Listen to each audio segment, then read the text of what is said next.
our clerk to call the roll. Alderman Moore, Alderman Vaccaro, Present.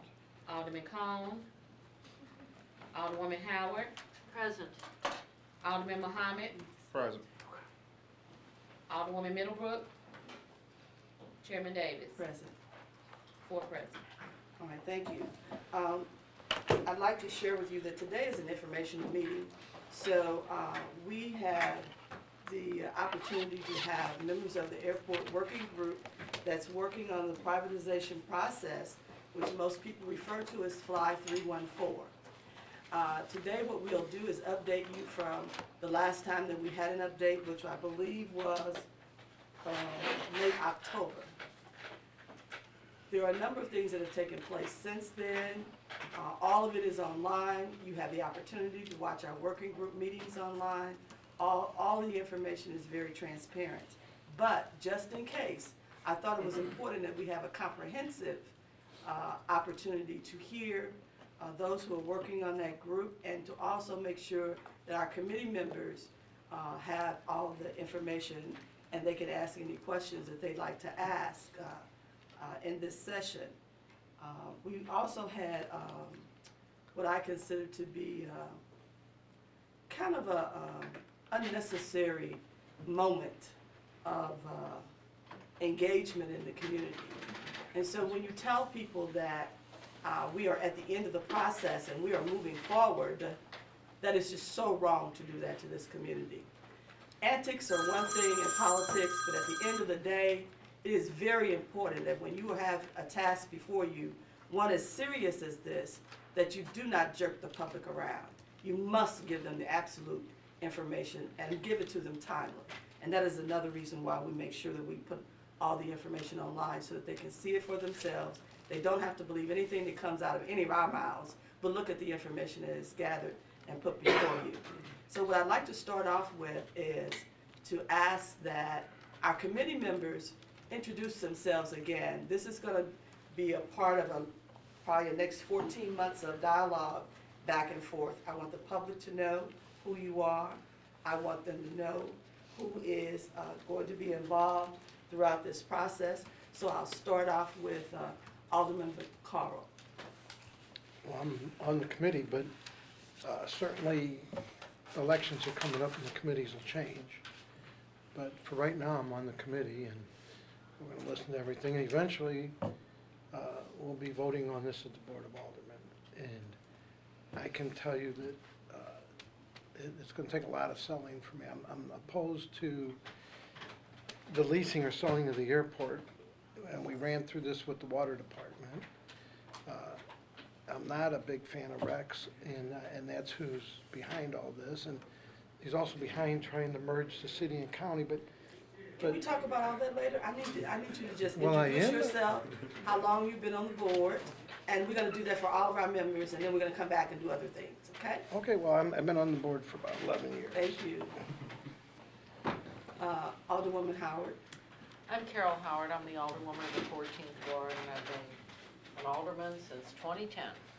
My experience is I was a farmer school teacher, school principal, and educator in the city of St. Louis. I look forward to hearing your presentation and learning more. Thank you. Alderman Muhammad. I'm Alderman John Muhammad. I represent the 21st Ward. I'm here to learn more about this process and about exactly what does leasing the airport mean, and what will be the benefit or what will be the detriment to residents, and how would this impact our city budget. Thank you. Alderwoman Middlebrook. Hi, I am Alderwoman Lisa Middlebrook. I am the Alderwoman of the 2nd Ward. And I am the chairperson of this committee, Alderwoman Marlene Davis. I'm serving in my 12th year here on the board, and I also serve on the Airport Commission and on the Airport Working Group that actually works on behalf of the city and making the decisions on what Fly 314 will present to the public, and looking at all documents before they're disseminated. I'd also like to ask the other alderpersons who are in the room to introduce themselves, and please do it by seniority. Chrissy? Alderwoman Christina Gracia, 6th Ward, City of St. Louis. Alderman Dan Gunther, 9th Ward, City of St. Louis. And Alderwoman Annie Rice, 8th Ward. All right. We also have a union representative here, so please introduce yourself. Jeff Hans from the Carpenters Union. I represent several departments within the city of St. Louis. Now I'd like to ask those members who are on the working group to introduce themselves, your position, what you're responsible for. And Paul, when you introduce yourself, could you add the other members who are also on the airport working group? Okay, thank you, Madam Chairman. I'm Paul Payne, I'm the city's budget director, and as such, I'm serving as chair of the airport working group. The airport working group is comprised of 7 members that consist of myself, a member of each representative office of the Board of E&A, and that would be Linda Martinez from the mayor's office, Gerard Harlins from the president of the board, and Jim Garavaglia from the controller's office. We additionally have a member from the city councilor's office, being Mike Garvin, and yourself as chair of the transportation committee, and that's right, the airport director, Rhonda Hamnabergy. And so that's the 7-member board. There's 4 voting members consisting of myself and the 3 representatives of the Board of E&A. Okay. I thank you. Lawan, would you introduce yourself? My name is Lawan Strickland. I am the principal of Metropolitan Strategies and Solutions. I'm tasked with doing the community outreach throughout the city and possibly the county. I'm Gerard Hollins, financial analyst to the Board of Aldermen and voting member of the Airport Working Group. My focus on the Airport Working Group is looking at the financial analysis of either maintaining our current structure with the airport or potentially privatizing the airport. Thank you. Our illustrious alderman from the 4th Ward has joined us. Could you please introduce yourself, Alderman, and share with us how long you've been on the board? That might be politically incorrect. No, not at all, sir. Alderman Samuel Moore, 4th Ward, 12 years. Happy New Year. Yes, Happy New Year. So Alderman, what we've done is just simply introduced ourselves. We haven't gotten into the presentation yet, and what I'd like to do is to go ahead and move forward. In the process of We have no syllabus. actually not, because and I'm sorry because we've already talked about that, is we're having a presentation of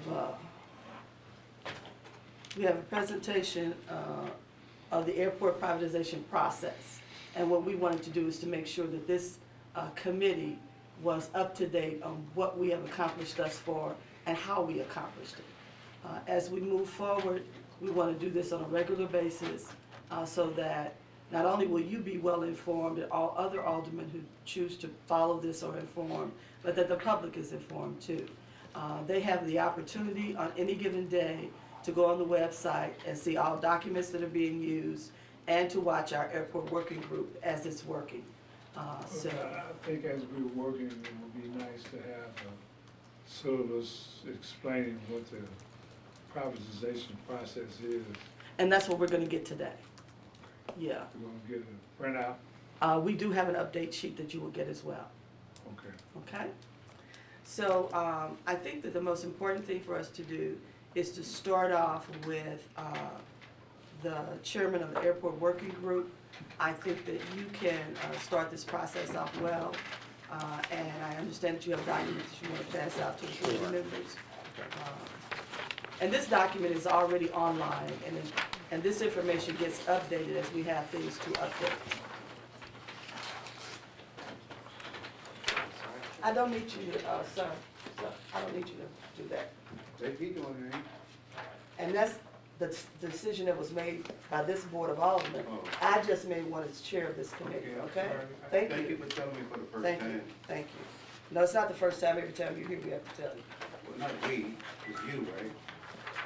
Tell me now. And so, look, we probably need, let's see, 5. We need at least 7 more copies, okay? Did you get one? Yes. Okay, thank you.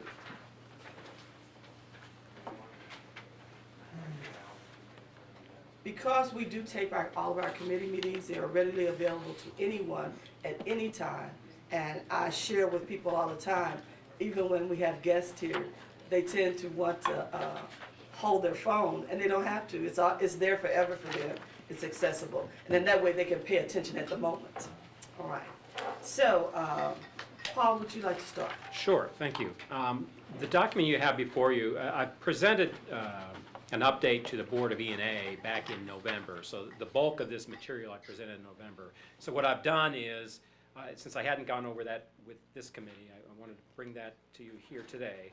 And then you'll see a few updates that have occurred since that time to show where we've been since that update was made.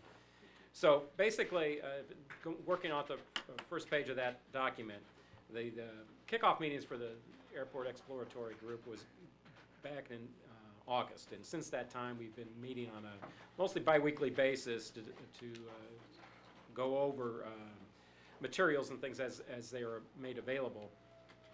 And the effort's been proceeding. We broke up the work effort along a number of work streams because we said that this is going to be a rather large undertaking, and so we tried to divide it up into work streams and then assign various individuals among the working group to those work streams. And so as it proceeded, if you look through this summary, it's broken up into those work streams. And the airport due diligence being the first one, the airport director has been working very closely with the consultants on this, doing some of their due diligence, both on the financial and operational standards and information that they need to just basically assess where we are as an airport and what opportunities exist. And that involved pulling together all the financials as well as operational information, obtaining a secure data room where that data can be uploaded and accessed if necessary when we get to any potential RFQ or RFP process. Since in the update I've made since that report, just this week, the airport director said most of the critical information has been updated, and so they're pretty much done with all of that. They are still working on assessing capital expenditures going forward, because capital expenditures and capital expenditure needs will be needed to assess financial projections going forward, and that's going to be a key component of these projections. On community outreach and communications, which you, Madam Chairman, have been involved with that work stream. As you know, there has been a citywide canvas operation underway that has been completed. All city wards saw that activity, and often more than once. That information is also available online, and you can see some of the information regarding the door knockers and such. And group presentations and regional surveys have also been conducted. A regional survey has been completed as of the report this week. A drafted version of that is actually online now, and they're finessing the graphics of that, and that will also be made available as soon as it's complete. Going forward, some community group presentations are actually being scheduled as we speak. There weren't any over the holidays simply because that's a difficult time to schedule, but those are going to be proceeding as the time allows now.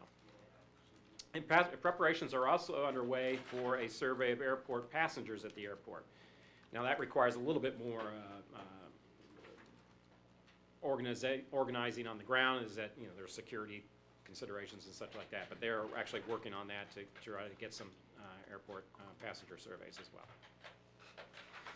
In the area of new use agreements, as you know, that any proposal to lease will require approval of the airlines that are operating at the airport, requires working with the airlines to come up with a new use agreement under any potential P3 scenario. And so those initial meetings have been held. There hasn't been much over the holidays that has occurred since that time. So those meetings are continuing to occur and will be continuing over the next couple of months. But any sort of MOU or any kind of agreements in that will have to be worked into any potential lease agreement. Under the marketplace, there have been hired a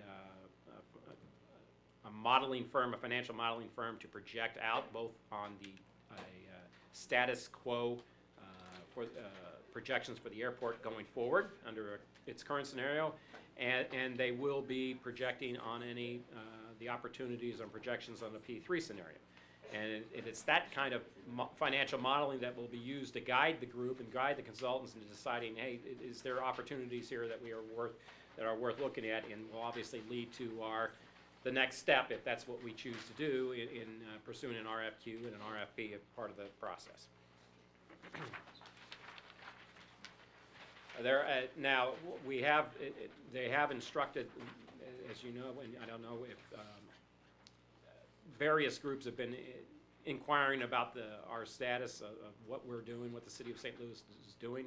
We have been very succinct and direct in telling the consultants that we don't want to get involved with outside parties trying to get inside information or anything like that. So we've directed all of those kind of inquiries into the company Moelis, which is handling the process for us, so that all the information is directed to them is the same. They have also notified approximately 40 different groups that would be potentially interested. Of course, ultimately it may be some consortium of different kinds of groups that would relate to each other. But any kinds of questions that come up from those kind of groups will be directed towards Moelis, so that we are not constrained or get into that kind of give and take, and that the information is consistent and so that no one has an unfair advantage in that process. We are basically looking at fielding periodic questions from the market, and that's what Moelis is doing. We're also looking at what an RFQ would potentially look like, although that's, again, that go-ahead for that process is still to be had. Under existing debt and finance, that's another work stream. Basically, up to this point, we've confirmed that any debt that would be outstanding at the airport would have to be retired prior to any potential lease agreement. And that's about somewhere in the neighborhood of about $600 million, which would have to be retired prior to that. So they're looking at what that entails and how that would go, and what they discuss as a waterfall of what would have to be paid off first, and what requirements would be related to that, pertinent to the city's existing debt structure. And in legal and compliance, they're just making sure that everything is done, basically the I's dotted and T's are crossed, so that, as the Alderwoman Davis mentioned, all our meetings are posted and online as the materials are made available, and we're meeting sunshine requests and such like that. So that's what that portion of the work stream is, or that particular work stream has been keeping us up to date on.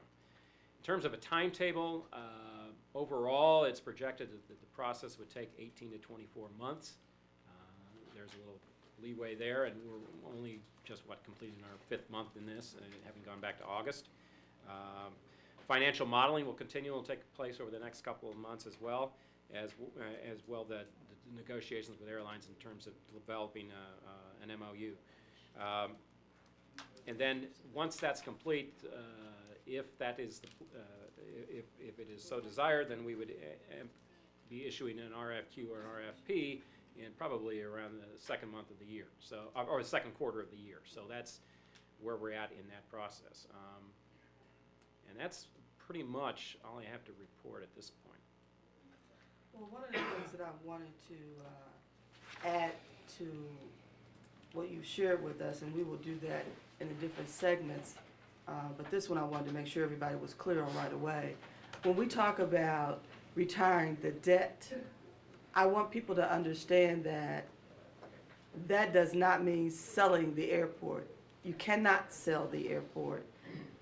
By the legal terms that are presented to us, that we work under with FAA, we cannot sell the airport. But when someone, and for most people who deal with business mergers and those kinds of things, and partnerships that are developed, many times you pay off the debt, you start at zero, so that the profit margins that are garnered in this new established operation can be seen well, and you know where you are and how much you may determine that you may want out of that. So it's complicated, and you lose a lot of opportunity if you're still working with paying off debt. And so we don't want to be in that position. That's a smarter way to look at it, but you are not selling the airport. It is not allowed. It cannot be done. But what I'd like to do now is I'd like to skip over to the marketplace part of this. And Gerard, what I'd like for you to do is to explain a little bit more about what is going on with finance, how you've been involved, and how you plan to be involved in the future. Okay. And so what we've done is really work with Recondo. Recondo is the firm that we're working with to do the financial analysis. And what we do, myself and Paul Payne, as the leaders of the market stream, is to really look at what particular drivers are going to drive the future growth of the airport, whether under a privatization model or a status quo model, and really look at what we can do on either model to analyze how that would happen. And we're talking over, you know, a longer period of time. Traditionally, we look at things on a 10-year basis, but through this process, we'll probably look at it up to a 40-year basis. So really thinking about 40 years from now, what will the airport look like? And there's a lot of components to the airport. Obviously, Lambert Airport is a very complex airport, you know, international airport. But there's also, you know, there's a lot of vacant land around the airport that's owned by the airport, owned by the city, that can be developed. Under a non-privatization model, what will we do under that model? Under a privatization model, what would we do under that model? Looking at cargo, the cargo business, looking at the airline business. What is the airline business going to look like in 10 years or 20 years? And what do we need to do to keep Lambert competitive under any model? And so that is my role with Paul Payne, is to really look at it from a financial perspective and what's best for the city. Okay. Also, could you please talk just a little bit more about the actual financial market as it looks today? Because, you know, I enjoy that part of it. Well, obviously, the financial markets are somewhat in turmoil. And as you know, the government is shut down. That actually worries the markets, as you can imagine. We're in somewhat of a trade dispute with China, which is one of our largest trading partners. That will obviously impact people's interests in, and also we're getting very close. I mean, there's talk of a recession in the next 3 to 5 years. Obviously, that will impact the valuation of Lambert under any scenario. Looking at a similar situation, which was Midway. Midway came to an agreement to privatize Midway in the city of Chicago, and that deal fell apart because of the 2008 recession. There was a unanimous vote of the Board of Aldermen of Chicago to move forward, but the financing fell apart because of the Great Recession. And so really, the market opportunity obviously drives the valuation of the airport under any scenario. So even looking at if we decide not to move forward and keep things status quo, we still need to understand the ability of the city to even raise capital under those scenarios. And issue cap, because we will, if we maintain running the airport, we will still have to go to the capital markets to raise capital to make improvements to the airport. You know, the original terminal is one of the oldest terminals of any major airport in the United States. So, you know, whether under a privatization model or a non-privatization model, we're going to have to make capital improvements to that terminal. And so, you know, the capital markets and what's happening in the capital markets impacts us because it impacts our ability to access the muni market to raise capital. Yeah, that's really a critical part of this too. It's unfortunate that we are where we are, not just for this project, but for anything that's going on in our United States of America. It's very unfortunate because our market was so strong 2 years ago, and even last year was strong. So. We don't know what's going to happen, but it's important to understand that there are many things that will affect any decision that we make. Whether it's to do nothing, it affects those decisions. So I appreciate that. I'm going to slow up for us just a second because that's been a lot of information thus far, and we need to get the pulse of the committee. Did you need to ask some questions now? Or do you want to wait and have the communication part of it done, and then you ask questions after. I'd like to ask some now. Yeah, I have questions too. All right, good, then we'll stop, take a moment, and go back to the presentation part. So let's start with Alderman Vaccaro. Well, Sam's here. Oh, I'm sorry, Sam is here. Sam is first. Well, you ain't been doing right lately, no way, so come on. Picking on Is him. there a general airport fund? Is there a general airport fund? The money that you guys come in and request from us all the time in this committee, how much money is in that fund? We talk about the airport not being up to speed, up to par. So how much money is there? Can we use some of them funds? Well, here's, the airport operates as an enterprise fund, so it's separate from the normal, it's part of the overall budget, but its sources and uses are restricted to the airport.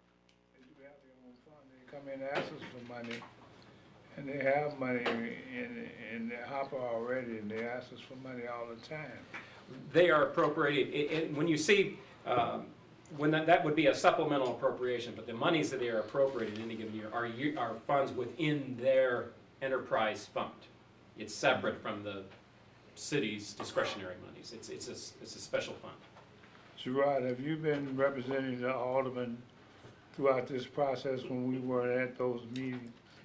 I started only when the working group started. So prior to the working group starting in August, no. But since the working group has started, I'm a part of the working group. So yes, I've been in all the working group meetings. Are you working on behalf of the president of the board of aldermen or the mayor's office? The president of the board of aldermen. Who's pushing this? Well, I can't speak to the beginning because the process, I believe, started under the Slay administration, if I'm not mistaken. The application was submitted during his at the end, towards the end, and the current mayor chose to follow through because it had been approved. Right. Go ahead, I'm sorry. So Chicago is not working, right? Well, Chicago, they never went through the process. They approved an initial process that did not go through because of the recession. The financiers could not raise the money to complete the deal. So Puerto Rico either, right? Puerto Rico has moved forward. And it's successful. And is that the only one in the country? Yes, those are the only two. So why is it such a great idea? I keep asking, why are we pushing this? If it's such a great idea, privatization is not working. What do we want to be involved with? If we have enough problems in this city, besides giving the airport away, and I know, Marlene, you said that we're not selling it, but if we don't have the ability to control and handle our own, we need to outsource the whole city. We can't take care of an airport, we got Rhonda out there, and we can't take care of an airport, and we have to privatize it. Someone's trying to pad their friend's pocket the way I feel. And it's not a good deal. It's not a good deal at all to get rid of this airport. Privatization or sell it is not a good idea. Hold on, Carol, Usher Walker's almost finished.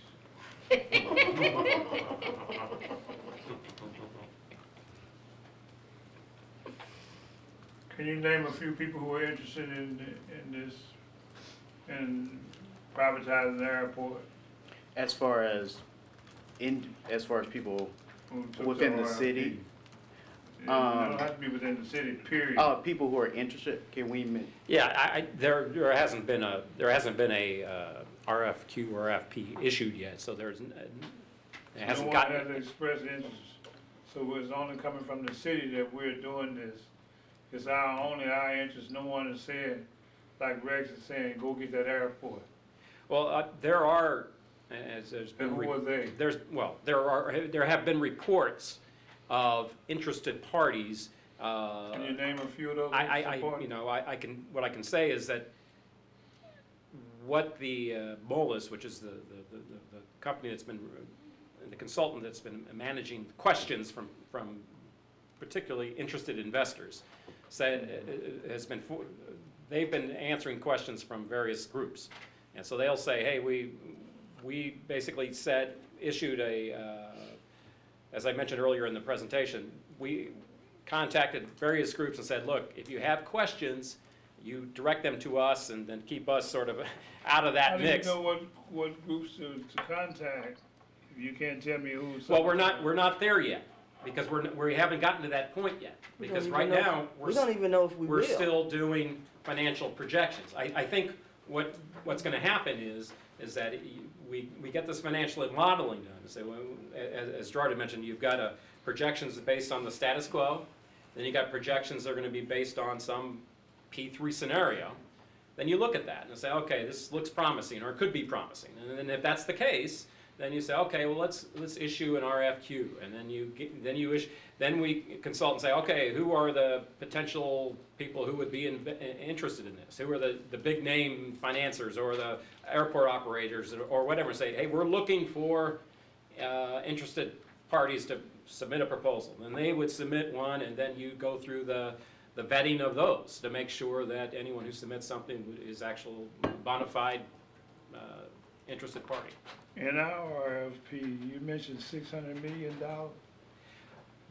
That was the actual estimated, when I was talking about retiring the debt at the airport, that would be a requirement that any debt would be retired. And that's $600 million. Yeah, that's just the debt. That's not. What we're receiving now, $6 million? 6.4. Yeah, we're getting, last year, I believe, it was a little over 6.5. And that's different than, the $600 million I mentioned was the debt service, was the total outstanding debt related to the airport. What you're referencing is what the airport is currently paying the general fund each year. We are currently receiving, I believe it was just over, last year was a little over $6.5 million per year. I think the lowest it's been since I've been here was like 5.2 or something like that. It got lower when the traffic declined, Yeah. back when it was dehubbed and all, and, Right. and it's been slowly building since If then. we're gonna guesstimate $600 million, No, that is how much How will we get? the outstanding debt that would have to be retired. Oh, we need $600 million in order to get rid of that airport. Right, We're so, gonna get some money, ain't no sense in Oh, getting you no need a whole chump lot more than change. that. yeah, it would be more than that. A whole lot more. So it would, Oh, absolutely. it would be, that's just one of the requirements. If, and that's a big if we Yeah. decided to move forward, anybody that would be interested would have to pay off all the debt on the airport. That's But just out of one all of of the. this, Gerard, what I don't understand, somebody's pushing this. And it's not coming from the mayor's office, somebody's pushing this, and I'd like to know who is pushing the project to privatize the airport for their friends so they can, so the purse string and make a little money. And I don't feel right about us trying to privatize until we find out who the ghost investors are. And we keep, that's held up, RFP, RPH, and RRR, whatever it is, we're holding up, and we're not giving that information hasn't hit this table yet. As to who are the interested parties, who wants this airport, who wants to take our airport from us. We don't have nothing but the arch. Well, we don't have that. And the That's federal. airport. And we as the working group, since we've not moved forward yet, we don't know who the interested parties are, and I can say, from my role, no one has put pressure on me to go one way or the other. They've asked, the President's office asked me to look at this and make an analysis of, what we see. But we have not even decided even to move to the RFP or RFQ process. And so until we finish the financial modeling and really look at that to see if it's even worth moving forward. What's the financial modeling? What do you have to Well, the financial model. compare it to? Well, the financial model will look at over a 30 to 40 year basis. It will look at if we operate on our current process, what will the airport do? That $6.5 or so million, what will that look like over the next 40 years? What capital improvements will be made at the airport? What will, Rhonda and her team and her next group do over 40 years, and how that will benefit the city? And then we will do another financial analysis. Say if we do move, if we were to go under a P3 or privatization process, what would that look like? And then we as a working group will then look at those comparisons and then decide whether it's even worth moving to an RFQ process. That's true. What agency makes the most money for the city? Makes the most money. Contribute to the general revenue fund. Well, I mean, the earnings tax is a third of our revenue, so that's our biggest revenue source, you know, of our general fund, which is what, about 515 or so million a year? So I mean, our biggest revenue source is the earnings tax.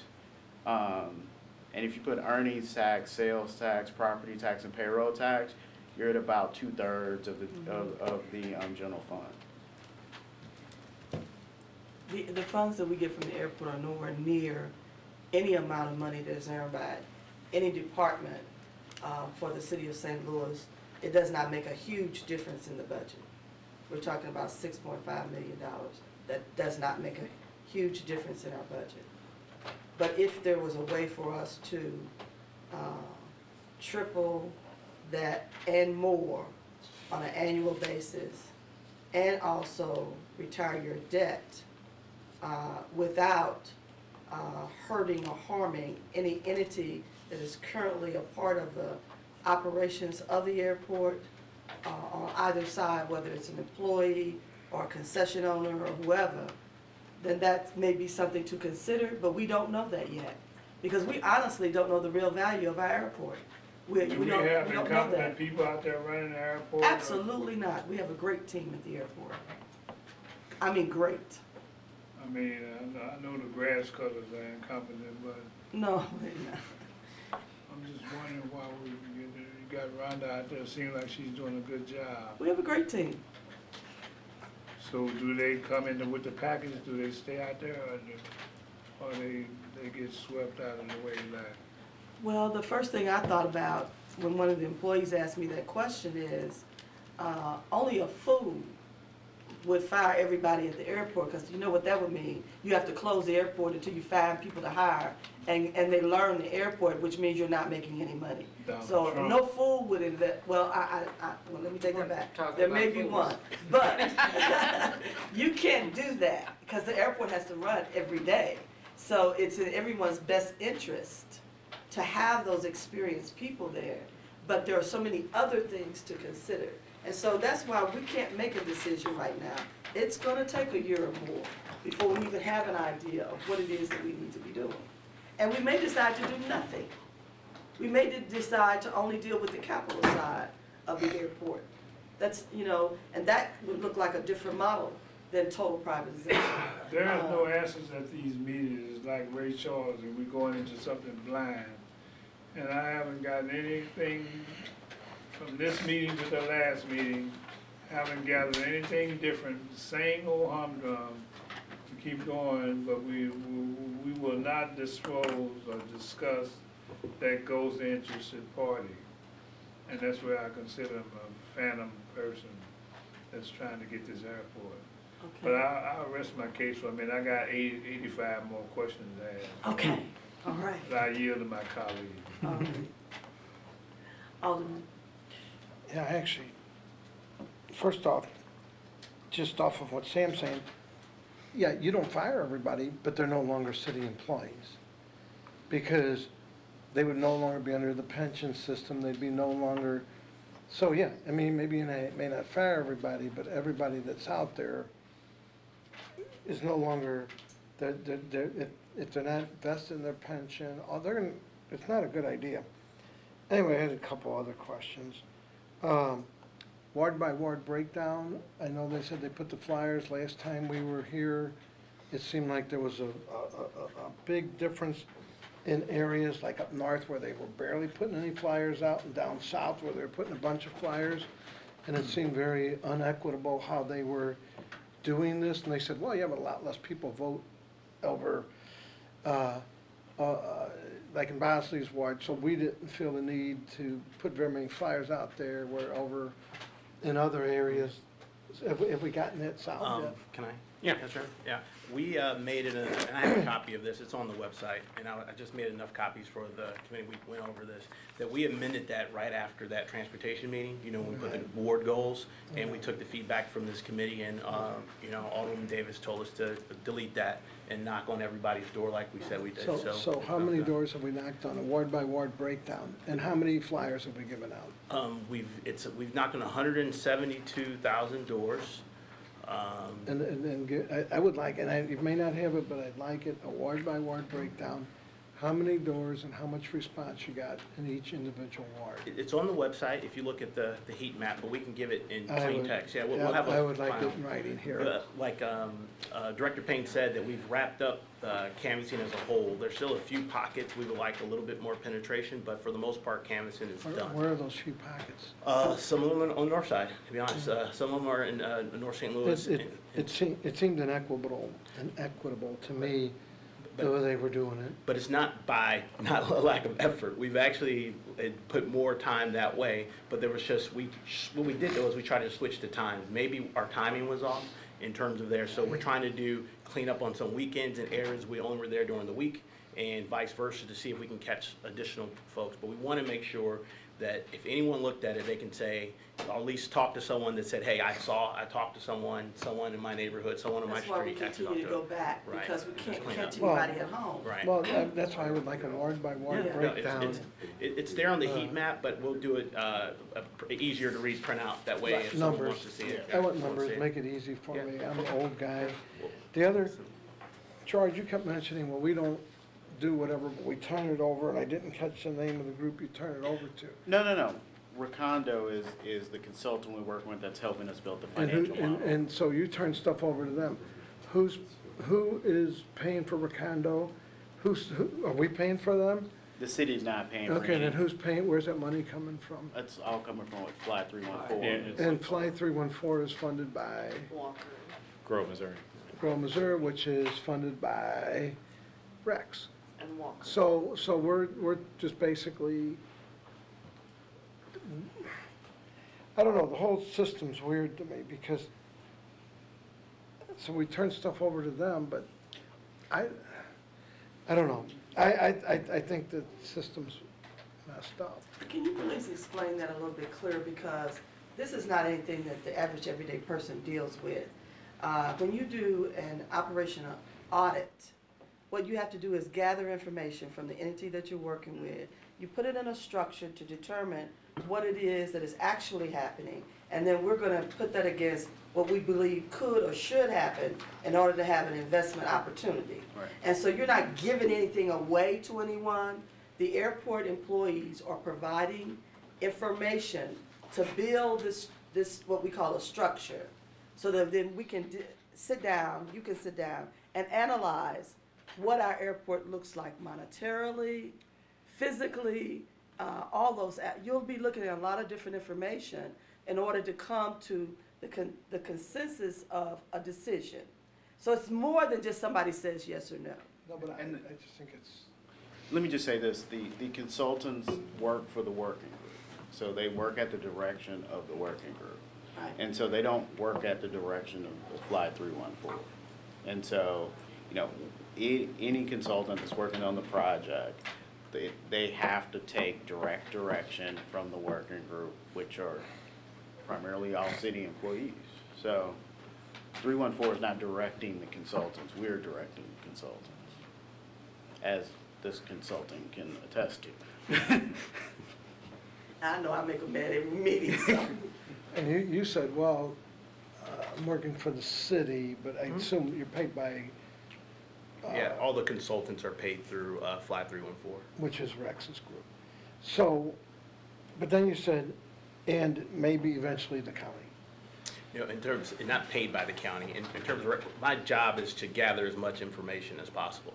And we know that the airport is, it's a city of St. Louis asset, but it's a regional, you know, the folks in the region use it. So if anything happens out there, we want to make sure that we bring in other stakeholders as well, just to hear, you know, what their knowledge is and some of the impacts. Because we know when the airport expansion happened, there was communities that were impacted by this. So they're a little weary the same way, like, yeah, if something's going on in this airport, what goes on? So our job is just fact-finding.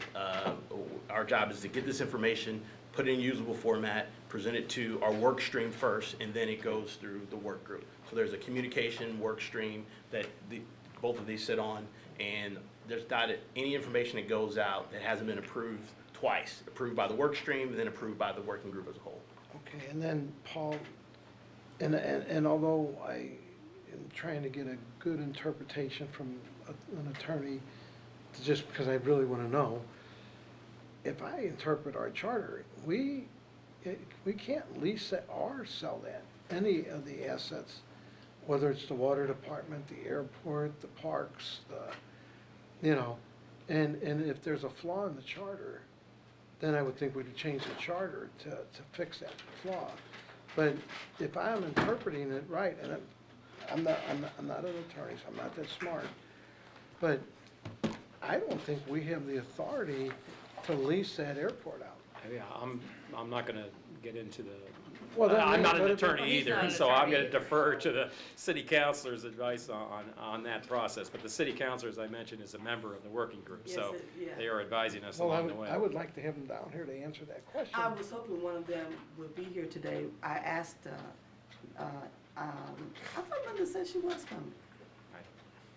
Yeah, okay. Well, I just, the way I interpret the charter, We should send somebody. we don't have that ability. That would be helpful. And if there's a flaw in the charter, Well- then we'll change the charter. I can help you a little bit. I'm not a lawyer, but I can share with you other models that we have going on in the city already with different kinds of partnerships where other people actually run, and we benefit from them and what they do. So Tower Grove Park is one. We don't own it.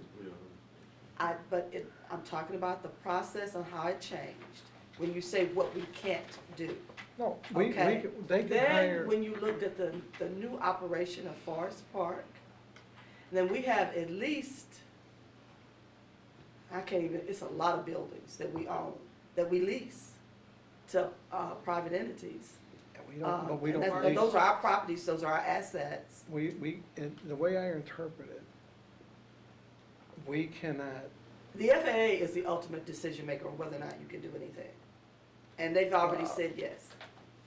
They approved the I application. would say that our charter would be the, Believe me, they they know can- our they- charter better than we do. so you say, I would like to have somebody down here that really explains it to me, Right. because, again, I am researching this, and I don't think we have that authority. And if then we need to change our charter, and we could do that pretty shortly. The charter could be changed by vote in the next Other couple, people, absolutely. coming up very shortly in the next couple of Absolutely. elections, but, you know, I'd like to know the answers, but the way I interpret it, we can't do it to start with. But I would really like to have some attorney in here that tells me. Yeah, I think the city councilor is the best. I would like to have them on record one way or the other. Okay, well, that was really it. I mean, I'm still just, like I said, that's really it. My thing is, I don't think we can And do I it. will help you find that out as well. And- That and- committee should know that. I And agree. And at the last meeting, we found that in areas in North St. Louis, so they were not doing the flyers. They said they changed it, and they've changed that for this time, but then they There still was say. never not doing. Let's clear that Well, up. not doing, it was less We couldn't flyers. reach people that, you want to There- talk to some people, there- and there was nobody at home, so I they kept know. going back. Okay, but Yeah. it's on tape, the last meeting, they said they went by the amount of voters that voted, and that's sort of how they determined how many houses they were gonna hit, and there was a chart, and I think I still got it in my room that said, we're gonna go in certain neighborhoods, like the 23rd Ward, we're gonna hit 2,000, and certain neighborhoods in North St. Louis, we're gonna hit 200. The same percentage And- was used no matter how many people voted. So but for me, I needed more than that, and so we did change Well, it. then Knock that's- on every door. Well, that's why I want a ward by ward breakdown Yeah. of how many houses Well, he said we've he'd got get that. response, and he's gonna do it. Mhm. Carol, I get it, but, And you have to remember, some of the wards in North St. Louis are so sparsely populated, you won't have near the numbers that you would have in another. every ward Yeah. represents the same amount of people, It does. give or take, It no, does. not approximately, give or Well, take give or take. 2% either direction. 500, yeah, we do Yeah. know that part. So to say, gee, well, it's sparse, But when I say that, what I mean is, when you look at you have to look at the everyday patterns of people. And see, I've done this a long time. I've run the census and everything else. And what I want to say to you is, there's a different process that you would use in order to attain the level of information that you want, based on the way they live their everyday. So a lot of households will not have anybody in it, even on the weekends, because a lot of those people have to work 2 and 3 jobs, they're never at home, and the Well, children are there taking care of the kids. There are too many different variables that you gotta deal and with. so the reason I bring this up, Yeah. and whether it's the airport or not, when they were doing the conversion from 28 to 14 wards, and when you speak to the caucus members, and when it was brought up even at meetings, and I know there was more money spent in South St. Louis to convince people to reduce the wards, and certain areas were not. Now, I realize that doesn't have anything to do with this, and we're on this subject, I get that. But I don't want this to come back where certain areas feel that they were neglected or under, Absolutely not. and I was really getting that feeling when I saw those numbers. I mean, they were so disproportionate that, that's why I brought that up the last time. Anyway, you know where I'm at on it. I know. That's why we changed it. I want to see the numbers, and that's really my next step. I'd like to see the numbers, the real numbers. And we're still going back and trying to, at this late date of this process, still trying to go back and try to get those numbers higher in some of those wards. I know, but I'd Yeah. still like to see the numbers. Yeah. And believe me, I realize this is 2, 3, could be forever off. This could never happen. I get that. But I want to make sure as we're moving through a process, that I feel that that the city, the whole city's represented, and, so I mean, and I understand it. I understand this may never come about. I get that. And I get this is just a process. This doesn't do anything. I think the process is a little bit. Where I am, and I speak that every week, it's gotta be fair and equitable. Right, and I wasn't I getting agree. that warm fuzzy feeling at the last meeting. Right, I totally Anyway, agree. so that's where I'm at, and I'm moving on. I'm sorry. But we I heard your appreciate it. comments. We heard your comments, though. Well, so, and but then we I just want fixed the it. numbers. We fixed, no, we're not against the numbers. The numbers are there. Do I Numbers have are that? there. I think I saw them come down, and maybe I can have Tracy print it That's out. okay, they can get, yeah, but I'd like the it's real not numbers. It's not the ward by, it's not, it's. I want a it's- ward by ward It's not number. ward by ward, though. You can give it for Oh, the next okay. meeting. Yeah. it's You not got a- time. Yeah, Cause I didn't have a chance to look at All right. everything this Well, morning. yeah. Okay. We're not voting on anything today. And I- Absolutely not, sir. I gotta, Absolutely. I'll be Okay. right back in, but I'm Yeah. sorry, I gotta. All right, so now I wanted to, okay, can we get Lisa first? Oh, I have no No questions? Alderman Muhammad, did you have some questions? I do. I have one question. Currently, so I'm online on the Federal Aviation Authority's website, and I'm looking at airports that are currently in this publicly-private lease pilot program. And only 2 U.S. airports are in this program. That's Westchester County in New York and Hendry County in Florida. And when I look at the demographics of these 2 cities, vastly different than St. Louis City, and even just their general operating budget, which is 10 times more than us. They can afford to lease out their airports because it's not a big factor or asset as it relates to their city's economics. And so I agree with Alderman Moore. I want to know, what is the city losing if we lease the airport? Like, what are we losing? What's a real number? Well, I mean, the whole process is you're trying to see whether there's a potential gain in a lease process, and you don't know that. I mean, basically, what you're getting today, I mean, you've got you go back to the FAA application. Basically, there's 3 primary goals. One was to see if there's a way of improving the airport as it exists today. 2 is see if the city can realize additional financial benefit other than what it's getting today. And to see whether you can improve the regional economic development by leveraging assets out at the airport. And so what you're trying to review is whether or not this process could provide that. Now, as you mentioned, you haven't seen a lot of it. I mean, there were efforts at Midway, and which didn't come to fruition. And San Juan, I understand, is done so successfully, but you don't know until you actually look at that number. Now, you do get you're getting about $6.5 million per year in gross receipts payments each year. That's what you're getting from the airport. So the question is, and if you look at the FAA application and say, well, we think this potential could be increased by a factor of 4 or 10, and if that's true, I think then that's something you might want to look at. Because right now, under the existing situation, you can't get that. You can't get that kind of financial benefit to the city itself. And then, are there improvements to the city or improvements to the airport you can't realize under its existing constraints? Now, I don't know what the answers to that question is, but I think the thinking is that you won't know until you actually see some numbers and actually see some projections, and that's sort of where we're at now. And again, I have no idea about how this will come out. I really don't. But I would like to see the projections and see where it's leading.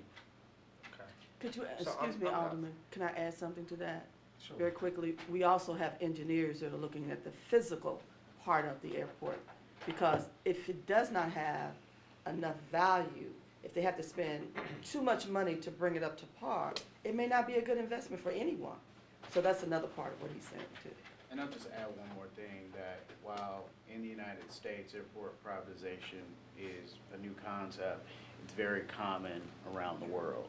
Heathrow, one of the largest airports in the world, is a privately run airport, which is the main main airport for London. Gatwick, which is their second kind of airport, is also a privately run airport.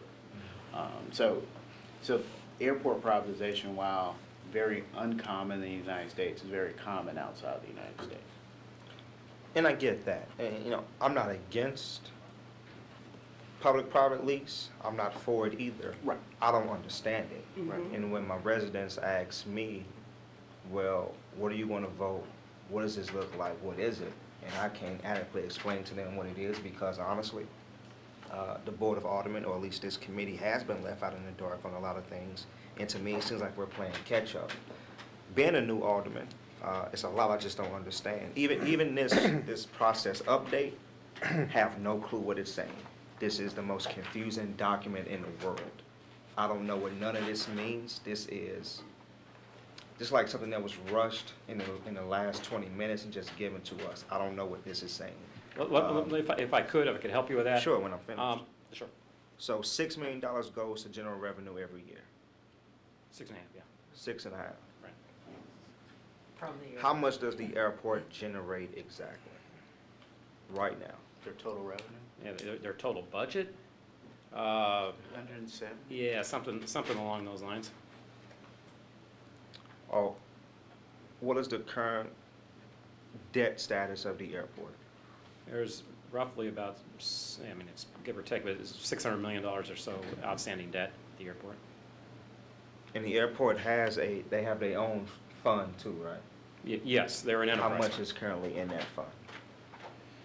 I don't have those numbers in front of me. There are certain funds that are set aside for capital expenditures, and there are certain funds that are set aside for operating expenditures, and I'd have to defer to the. And then the FAA really keeps tabs on that, because they have to have a certain reserve according to the FAA.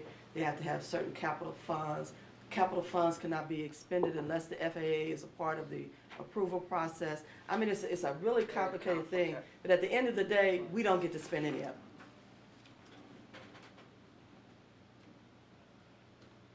Being the one that has the most knowledge over the city's operating budget, You know where most of our dollars go, you know what we collect, you know what we spend. Do you think this is necessary as relates to the city's economic pocketbook? I was, as I just basically stated before, I don't know where that process is going to end, but I think looking at it as you are exploring it, I'm intrigued by what the potential end result and potential benefit would be. But I don't know. I honestly can't tell you where it's going to end. I don't know that. But if, as the FAA application says, you could quadruple or 10 times what you bring in, that's something I would be, that piques my interest, definitely. With this lease, potential lease, does the city maintain a right to own the land? As my understanding, there is no change of ownership, it's just a lease. So it would be subject to whatever the terms of the lease would be, if you get to that point. Be similar to, I would use the analogy of the Muni. We own the Muni outright. It is a city asset, but it's run by a nonprofit. The theater company runs it, they operate it, but we own it. It's a city asset. Right. Now, obviously an airport's Yeah, a lot but- more complicated, so I'm not, Millions, but thousands of jobs is Right. not tied up in the meeting. And I get that, that's a great analogy, I get it. I just really don't understand the process. Again, I'm not for it, I'm not against it, I wanna understand. If it's gonna bring revenue back to the city, then let's go for it. I just don't understand a particular process, and to me, that's a lack of failure on behalf of Room 200 in the city council's office. Because even from the get-go, Madam Chairwoman, you were not involved No, from the very get-go. No. To me, that's a problem. I don't know how involved is airport executive leadership in this, but it seems like it's a small group of individuals hiding in the shadows, deciding what we're going to do, and that's the problem I have with it. Again, I'm not for it or against it. Whatever works, works. I just hate the way the process and you're currently gonna is. have a large responsibility in this all through the process. When we get to the point of trying to make a decision, whatever that decision is, this committee has to approve it. So, I just keep telling people to stay present. I answer a lot of emails with people who actually watch our working group online, and they're following it very closely. And I appreciate it, because there's a lot going on, and we need as many people to stay present as possible. Because this is a complicated process. It's still got another year plus for the process to take, to get to where it needs to be to make a final decision.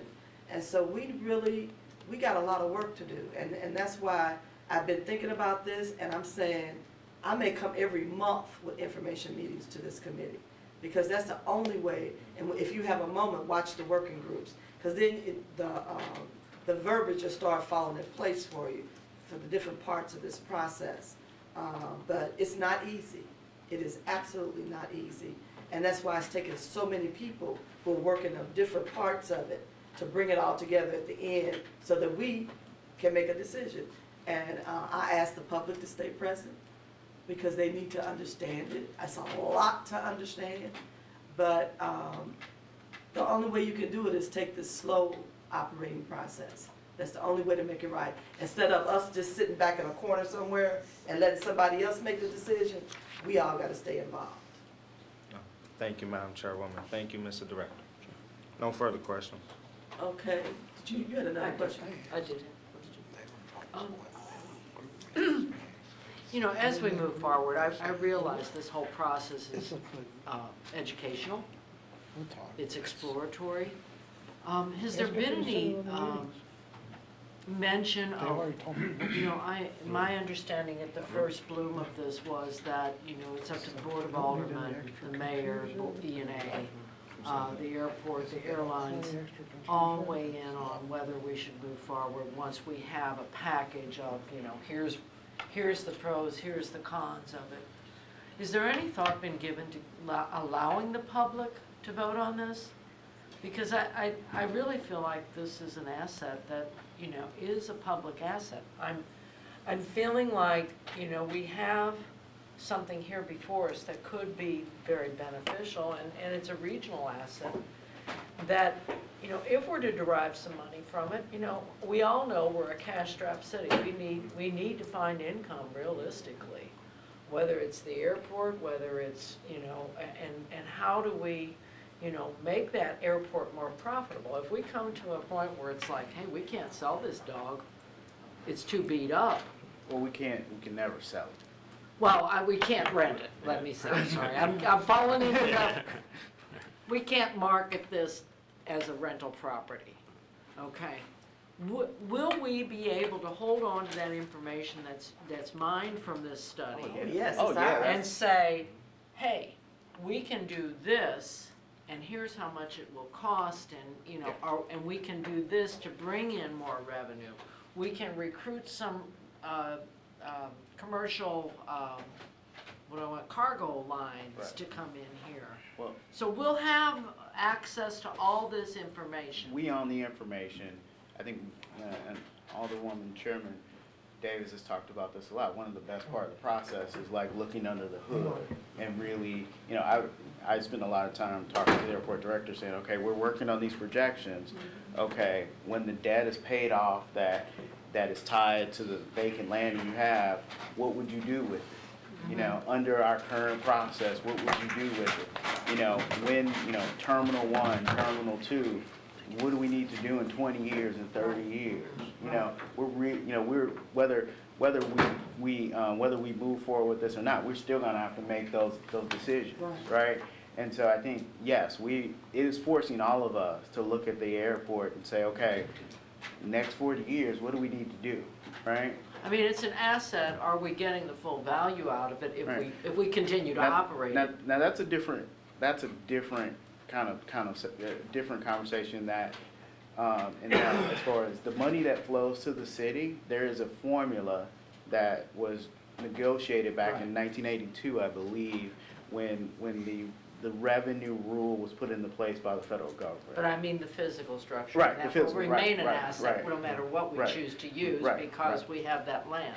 Because it's meaning asset, meaning there, obviously, it'll always be an asset of the city, it will Right. always be on our balance sheet, we'll always own it. But Now- can we derive more income from it? Asset and value are two different things. Right. Right. And so, you know, and what this process is saying is can the city, as the owner, participate more if this makes sense in the upside of the airport? Right, right now, you know, there's basically a cap on the money we can pull out of the airport. So if you know, that can be derived from the city. So if the airport does better, there's only so much based on federal law we can get. Under a privatization model, you can reset those terms if it makes sense. And that's kind of where we're at, trying to figure out if it makes sense. So the process we're doing now is actually sort of a financial planning process that one would go into and saying, okay, you have this to your advantage, but you're this much in debt, and. It's even deeper than that. Yeah, but, I mean, just simplistically. But yeah, every vendor contract is being Right. looked at. You know, airport, you know, you generally don't look out 40 years to think about, you know, what you're gonna, does the terminal need to be replaced? Whether we privatize it or don't, a terminal might have to be replaced in 30 or 40 years. We don't know. And so, having those conversations and obtaining that data, and with the people on the working group and then our consultant team, I think, yes, we will own all that information, and at the end, whether we move forward or not, we'll know what we have. And we'll know how to, we'll have a better sense of what we need to do to move forward. But it is, when I say it is a deep dive, it is a deep, deep, deep dive. I mean, we're looking at everything, right? And I mean, this is not something we could afford to do on our own. Okay. The city. No. Well, I'll just say this: the city of Chicago in the first process spent approximately $13 million of their own money, and didn't complete the process. And that was straight out of their general fund, $13 million. And then in 2008 numbers, so you gross it up, it's probably closer to 16 million. And to my other question, I guess, is there any, disdain for allowing our constituency to vote on this by the working group? The working group has never had a conversation No, that's about. not- Yeah, not my I task. would say that that's not our charge. No, And anyone asks me about that, I would say that's up to yeah. you all, the elected officials. Yeah. And I wouldn't put that, yeah, that's not been our charge. Okay, I just thought, and I think it should be a citywide concern, even maybe the county, because I don't know what the county, we own the property, but it actually physically sits within the county boundaries. It sits with, So- I mean, it sits, and that's one of the discussions we have. I mean, it sits physically within the county, right? Mhm. But it's our responsibility. And it's our land. And yeah, so, but it's our land, but it's as if we're a private owner. But it's a regional asset. It's a regional asset, And right? and so we've got people from St. Charles sitting on the airport commission, from Mhm. St. Clair County, a number of places, and so that complicates things too. Right. But at the end of the day, we own it. Mhm. And we should be the ones who make the ultimate decision. And in many instances, we're talking about something now. Is it about the earnings tax, so they want the whole state to vote on whether or not Whether or not we should No, eliminate it? I think that's the consolidation city-county, they want Oh, the well, state to vote. I think it's both though. So, Maybe not so, too. so, is that how we make decisions about things that we are responsible Mhm. for? I think not. And somebody up in Joplin's gonna decide what we do I in think St. not. Louis, that's probably never been here. Yeah, so that, I can say what I think, but that's not my charge on that working group. Right.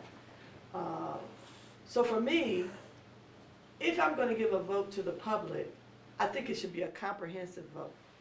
And should have the ups and the, what, It should be, so if you said, vote yes or no today, yes or no on what?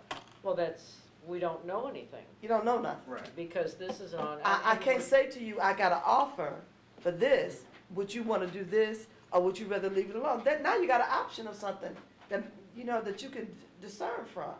But I think it's irresponsible not to have a vote the of facts. substance, of facts, okay? And I'll just add one more point to your previous question is that, again, it's one of the complicating factors is that, you know, we're the owner of the airport, but it sits in the county. So in most analysis, when we look at different opportunities, we always talk about sales tax and that, sales tax, that, you know, we say we do an abatement on a development, we give up the property tax where we get the sales tax. In the situation in the airport, we get no sales tax because it sits in the county. Right. So if, you know, you All that improve. sales They tax already goes getting to the their county benefits. Yeah, coffers, because think about, you have to even think, though it's on our property. it's not, but we're not the government in the county. We're just a private owner of land like anybody else. I got you. And so if you buy something at the airport, The county gets the. Bridgeton or wherever, because I think it sits in 3 or 4 cities. It sits in Berkeley, Bridgeton, and. Part of Hazelwood, right? Hazelwood. Right. Right, and so, you know, so when we do the analysis, you think about, okay, you improve concessions and more people spend money at the airport. That's great for Bridgeton, that's great for. Hazelwood, that's Yeah, great for. Right, and so that is a unique characteristic of our situation versus Chicago or other situations where the airport generally sits within the boundaries of that city, and so makes our job even more complicated. But I wanted to point that out because people don't think about it like that. Well, I mean, and then when we got better together going on too, it's kind of like, okay, how do you, yeah. And let me say this, regardless of who's paying the freight on this, the information is very valuable, and Extremely. we could never afford to do this. And, you know, I still think that when all is said and done, the people should weigh in on it also. So, I just would hate to, you know, being an educator, it's like, I know the value of what this information could do for the city, and I think that, you know, we need to get the facts together and put them on the table. Okay. I'm gonna ask you a second time, Alderman Vaccaro, No, I'm good. Alderwoman Middlebrook, No. Alderwoman Rice. Absolutely. Do you want me to jump up here? Come on. Yeah, thank you so much. Just a couple of quick questions clarifying on the handout. Under the timetable, you've got the overall process would take 18 to 24 months. Starting when? When was our start point of that That 18 would months? going back to last August. So when we last started, August, yeah. so August of 18? Yes. Or okay. Yeah. So, because then down below at the last point, it says if we're proceeding, then that RFP, RFQ process commences in the first or second quarter of 2019? That's correct. That's right. Okay. So what are, By halfway process. oh, so that's halfway. So Yeah. what are these go or no-go points? Well, I mean, the first, as I mentioned when we're talking about financial modeling, the first thing is they're going to be doing projections based on status quo operations going forward, Okay. right? And then they're going to say, hey, well, we've got a potential P3. In a P3 scenario, what are your projections? And then you look at those projections. And you go over them pretty thoroughly, and you say, is there potential opportunity? If there's potential opportunity there, then it's worth going forward. Now, they're saying they expect, given the status of the airport, that will show that, but we haven't seen it yet, so we'll wait. So that's your first, hey, you know, okay, we've got some opportunities here, let's proceed. Then you go to the RFQ, and if you issue an RFQ, you get responses from that, then you have to evaluate who responds to that. In the meantime, you also have to establish what those qualifications would be. And so you go through all that process and evaluate that, and I'm assuming you're going to get some qualified applicants, just based on news reports and things. So, and assuming you get that, then would be the development of an issuance of an RFP. And so all of that's going to be, there are certain processes where you decide, hey, is this a worthwhile proposal or not? As Gerard mentioned earlier, at one point, I think Midway actually went through it twice. One died because of the recession. The other died because they didn't get enough sufficient interest up to what they were expecting, and so they just terminated it. Okay. And so you go so various processes throughout that whole timetable. You'll have decisions to make. Okay, and so there isn't a set of, these are our specific go, no-goes that are lined out in a document somewhere or anything like that? Not yet. I think there were some draft timetables out on the Okay. website. Initially, Okay. Yeah, it wasn't very specific, like a specific date, because obviously these dates move depending on how much work gets done in a particular maybe. But I think in general terms, like for instance, we were talking about hopefully sometime before the end of either this quarter or the beginning of the second quarter, we'll have some of those financial modelings done that will give us an idea about, okay, they've identified this as a potential, so we go with the RFQ. And then from there, yeah, I mean, they can estimate when those dates would be, but it's not specifically. Okay. And then as far as, so we're talking about, you know, the consultants are not being paid for out of the city budget, but we have city employees who are working hard on this project. This is other. Is there any sort of estimation of how much money of you all's time, of folks that are sitting on this committee, that we're spending as a city? Yeah, that I couldn't estimate. I know it's. Okay. I know I'm spending a lot of time on it. It's just double duty. But Right. now, I mean, you have a whole lot of other duties that we need to be working on it's too. just. Yeah, I mean, it's just Okay. part of the job. They say thank you very Right. much and expect you to do that. But that's sort of, Sure. you know. Sure. But yeah, I've not looked at that or Okay. getting. But yeah, the expenses of that are under the contract and paid for separately. Sure. It's a significant, this is a significant process to be asking, and to have you all in there when we're asking you to do everything else in the world as well.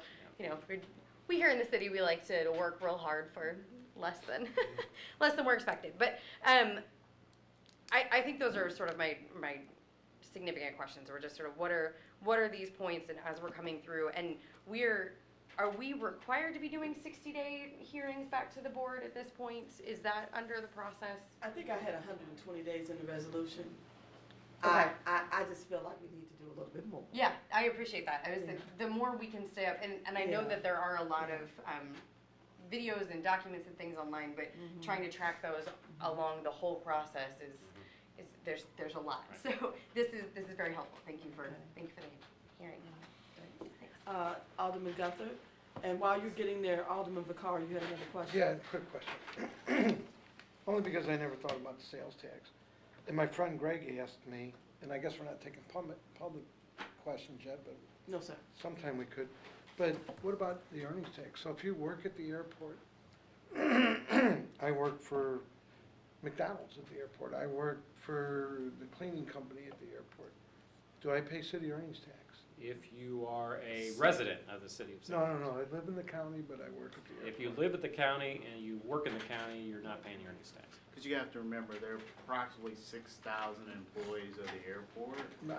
Only about 600 are city employees, so only those 600 would meet the requirement of having to live in the city. So all the other employees work for TSA and private entities, so they can live anywhere. So That's fine. I just want- We pay our employees that work there extra. I might have another question still. transportation. Oh, I know. That's what, he's asking the same thing, or saying the same thing we said. But the airport is city property, and when they're working in the airport, they're working in city property. That's No, not how it no, works. it's not, we're not talking about who owns it, we're talking about political jurisdiction. The airport is owned by the city, but it's not located in the jurisdiction of the city of Okay, St. I Louis. understood, because I know when they write traffic tickets, they go to, for speeding along there, it goes to, the different, but it was a good, curious question, I didn't know the answer, so. Yeah, the way you view the airport is as if we're a private entity that owns something in a different city. So we don't have jurisdiction over the airport as if the airport was in the city limits. Okay, it was just a good question, I wanted to get it answered. And sometime maybe it would be nice to let the public come in and ask questions. Oh, well, that's a part, and I'm gonna get to that part of it, because we're gonna be busy. The public will have probably about 50 opportunities to ask questions, okay? So, Alderman Gunther? Thank you, Chairwoman. Very quickly, just because I know you get lots of questions, but we were talking earlier about the $600 million in debt that's going to be expired. So that $600 million of debt, is that just directly related to the $1 billion runway that we built?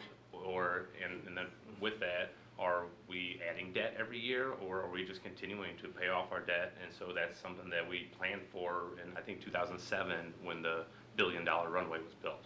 Right. I think a significant portion of the existing debt is related to the runway expansion, which is about to fall off the books in the next few years. Okay. I think there is, just so you know, that there is some document online that we do have now, and I just don't have it in front of me, that sort of details all that debt that's out there, and it says what it is. Some of it is related to the airport expansion. Again, that's going to be expiring in the next few years. But other is just normal day-to-day debt that is used to operate and So then enhance are we operating at a deficit? What's that? Are we operating at a deficit every year? No, I believe in operating.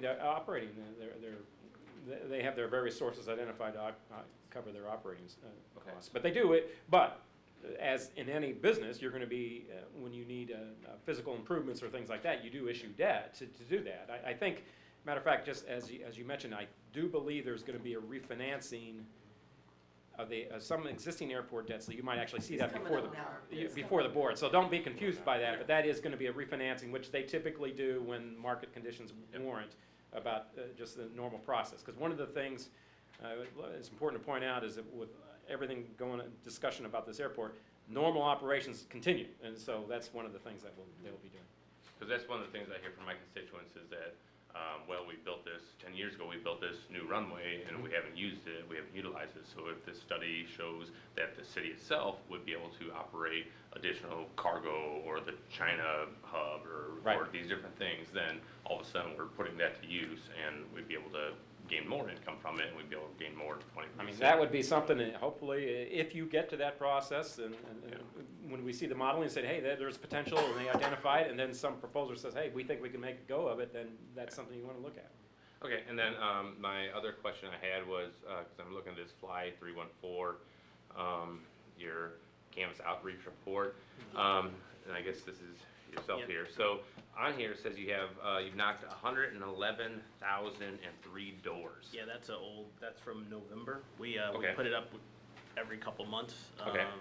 But because that's a report that actually comes out weekly, and we just haven't put them up on the All right, website. so my question here is that because just looking at this one, and even though it's November, it's a little bit outdated, but I'm wondering if the data has gotten a little bit better, because it says you've knocked 111,000 doors and you've had 8,800 responses.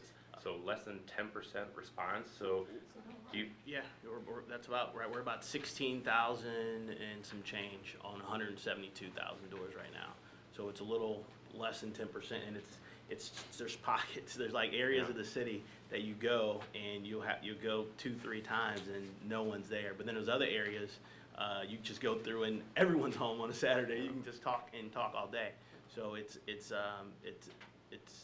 you know, we So just I guess my question here would be, and it kind of ties in with Alderman Vaccaro's question about like hitting the different wards and stuff, but you know, you're going to be putting forward a study saying, hey, we've got input from the public, and you know, this percentage of people say that do they want a better run airport? Yes, they strongly agree with that. You know, 90% people say yes, we want a better airport. But when you're getting less than 10% response, do you have other ways that you're going to try to actually get, or would this be the public vote? No, it's not a vote. No, that's a good question. Could you give us an opportunity Yeah. now? Because Okay. we get where we need to be. Right. All right, perfect. Would you allow us to make the presentation on communication now? All right, hey. Because I think we're ready to answer all your I questions. jumped the gun on that one. Yeah. Sorry. All right, It's a good question, though. You know, It's an excellent question. I mean, you get to stay there. Yes, That why don't you just sit there? knocking on doors is just the front line. You know, Yes. just getting out there. It doesn't take a whole lot to get up and going. And getting out just to get the pulse, because this was not a sort of a push-pull knocking. This was more of just information. Do you know what's going on? These are the guiding principles. You know, how do you rate the airport and those type of things, and do you know what's going on? So it was very, you know. They were very good. They knocked on my door. Thank you, thank you. And so the next phase of that is actually the group presentations parts of it. And there's a couple of handouts I have. These are on the website now, but I will hand it down to you. There's 2 parts to it. It's actually the updated community plan that's out there, and it's on the website. Some of the print's a little smaller because I was just trying to conserve trees, because last time I got a. I know. So I try to cut it and put as much on it, but this is on the website in big print too as well if you want to see it. But essentially the next phase of this is the group outreach, and this is the actual presentation that will be going to the group, and we wanted to make sure that it's consistent presentation, not one group or one side of the city is hearing something different than the other side. So we just came through the work stream on what a consistent presentation will be, and some of it's very general information, like what is a public-private partnership, what's a P3, because when you're looking at the meetings, they talk about P3s a lot, and then why consider a P3. But one of the best things Now, on this here. will go, I'm sorry to interrupt, but you might have said it, maybe I missed it. This will go out to the public? Yeah, this will be during our group meetings. This is the presentation that will be shown. Oh, probably do July. small groups. Meetings all Right. over. Yep. Small I groups. got you. Small groups. Yeah. But one of the best things in this, though, and I think Alderwoman Davis wanted us to put this in, is on page 2 of this, but it's really on slide 5, is what are the key objectives of this process? And this is what was in the initial application. I know Director Payne touched on that. And these are the 3 what's driving this process. And I don't think we really talk enough about the 3 things that are driving it. But this is just for your consumption. It's on our website. But we are going to the group stage next. And so the folks that we couldn't touch knocking on doors, we want to go to the groups. And we're going to start with neighborhood groups. So one thing that we wanted to make sure we do before, because some of these groups in the city don't just represent St. Louis, the city of St. Louis. They represent maybe parts in St. Clark County or St. Louis County. So we want to make sure we talk to our residents first. We knocked on the doors. We don't want anyone to say that we didn't try to knock on your door or try to attempt to reach you. And then we go to the groups, and hopefully we will double the numbers of contacts once we go to the group stage. So the community outreach part of this is one of the things that I think is very important that it is done extremely well. Because as you just mentioned, Alderman Gunther, at the end of the day, you want, whether they like it or not, you need to know that your residents have information and that they know where to get information. That's a critical part of this. And so one of the things that we took time to do is make sure that when we go out to the neighborhood organizations, we will group those, we will do meetings with, say for instance, we would do a meeting that would include, when I look at a neighborhood, like you got Botanical Heights, Tiffany, and Shaw right there together. So you would do a meeting that's in the middle of those so that it's accessible to a number of people. And so we want to group them like that to make sure that everybody knows about it. We'll have to do a lot of meetings, but that's okay. And then you'll double back, and we'll also simultaneously be working with service organizations. So we'll work with the Boys and Girls Clubs and have meetings there. We'll have meetings with, like, the Urban League, which is a regional service entity, because they're in East St. Louis, they're in St. Clair County, they're in North County, they're in St. Charles, they're everywhere. And so all of their volunteer groups, their employees, we'll talk to all of them. Then we'll talk to our organizations like our fraternities, sororities, Lions Club, Rotary, everybody. We'll talk to all of them. And then we'll make sure that we're also talking to our corporate people in the various entities like the Chamber of Commerce, and we got a number of business organizations that are very large. Regional. Yeah, so we'll talk to all of those people as well. And then we're gonna do a specific meeting for elected officials on the state and local level, because as many of them are making comments about it, They the need to know comments what are they're not talking about. too accurate. And so we need to make sure that they have an opportunity to hear everything firsthand, know where we are, know what the process is, and ask questions. The other part to this too, in the communication part of it, we will also create some opportunities to do radio and TV. When we get to that second phase, as we're determining some things, I think it's important for us to have ads in newspapers that simply say, this is where we are in the process, and then continue to repeat the website where you can get information, all of that, and or send information to us of concern. Because believe it or not, some people have sent some good questions in, and we have taken them into consideration. I know when we spoke with the employee group at the airport, so we took, a day and a half and talked to all the employees at the airport. They had a lot of good questions, a lot of good concerns about the union process, how that would work, also retirement, if they're close to retirement, what would happen. And so all those things need to be considered. I've been a part of a couple of buyout processes, and they have done everything from, if you are close to retirement and you only need a year or 2 years, we give you that year or 2 years so that you're whole and you can retire when you had planned to retire with the benefit level that you had intended to retire at. So there are a lot of different things that go on in processes like this. My sister is one of the best examples to me.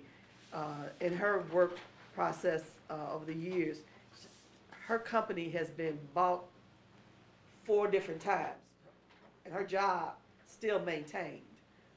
But in 2 of those buyouts, she ended up with better benefits each time that they turned over to a new company. So you never know what is going to be offered to you. I know I was in one personally that I got more stock benefits than I did with the original company, and it was rather sweet too. So you never know what's going to happen in a situation like this. But what we have to do is when I said we, I'm talking about all of us who are responsible for this, is to make sure that when we're considering all this, it is the absolute best for our employees and for the residents of the city of St. Louis. There is no reason to make a move or do anything if it's not beneficial. And so we want to talk about that over and over again in this outreach process.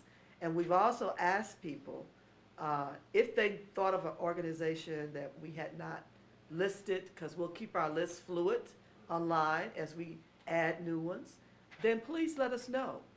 We want to make sure we touch every person that has interest or not, but get the information out there. And again, on the communication process, your other question, Alderman Gunter, you had some people that we did talk to, they just didn't care. They don't even, they're like, I don't care about stuff like that. And they kindly said goodbye and closed their doors. We will find that. We will find that happening in a lot of instances. Some of them have never been on a plane, don't plan to get on one. They don't care what happens with the airport. So you'll have all kinds of answers. But what we have to do is to make sure that we have covered every base that we can possibly cover. And I have no issues with that at all. I don't think that we should try to do anything fast and quick. And this part of it is going to be ongoing throughout the entire process. once we have something to talk about too, like if we decide to go to this RFQ process, that's something to talk about and people are gonna wanna know. Right. That's what a lot of people are saying, come back when you got something to talk about. Yeah, 'cause we have something things to talk about. When you got something to talk about. When you got a decision Yeah. to make, come back to me. When you got something that's of substance, come talk to me about it. Cause we still have the same thing that a lot of our residents don't even use the airport. So if they don't know someone that works there, it's really like, what are you talking to me about? Do we own the airport? People ask that all the time. Yeah. We own the airport? Thought that's in the county. A And, lot of people think the federal government owns the the airport, airport, and we don't have anything, Yeah. nobody has anything to do with it. That's So- how they think of the airport. So it's just, but we didn't want to, I mean, we had a little of a late start, but we want to make sure that now everything's going. We want to make sure that we're going as often as we can to reach out to them, as well as to the employees at the airport as well. We make sure that we are in constant contact with everyone.